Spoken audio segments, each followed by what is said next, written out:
దేవుని హృదయాన్ని గెలుచుకోవాలంటే ఒక ప్రార్థన నువ్వు చేయాలి. ఏంటా ప్రార్థన అంటే పశ్చాత్తాపం. పశ్చాత్తాపంతో చేసే ప్రార్థన పడిపోయిన వారిని తిరిగి నిలబెట్టేస్తుంది. నేనేమంటానంటే మనం అందరం తెలిసి తెలియక ఎన్నెన్నో తప్పులు చేస్తాం.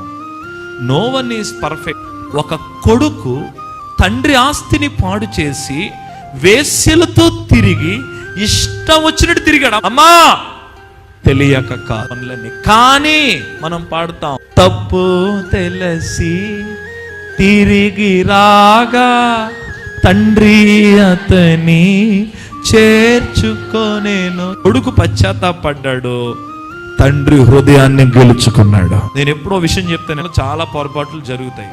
ఇక నువ్వు లైఫ్లో ఏదో నేను తప్పు చేశాను, ఇంకా నాకంటే మూర్ఖుడు ఉండడో, నాకంటే పనికిమాలింది ఉండదో అని నువ్వు డిగ్రేడ్ చేసుకోక. కాలానికి ఒక శక్తి ఉంది. ఏంటో తెలుసా? కాలం ఏదైనా మర్చిపోయేలా చేస్తారు. తప్పులు అందరూ చేస్తారు. అయితే దేవునికి ఎవరు కావాలంటే ఆయన దగ్గర పశ్చాత్తాపడేవారు కావాలి. నువ్వెప్పుడైతే పశ్చాత్తాపడతావో ఆ ప్రార్థన దేవుని హృదయాన్ని గెలుచు.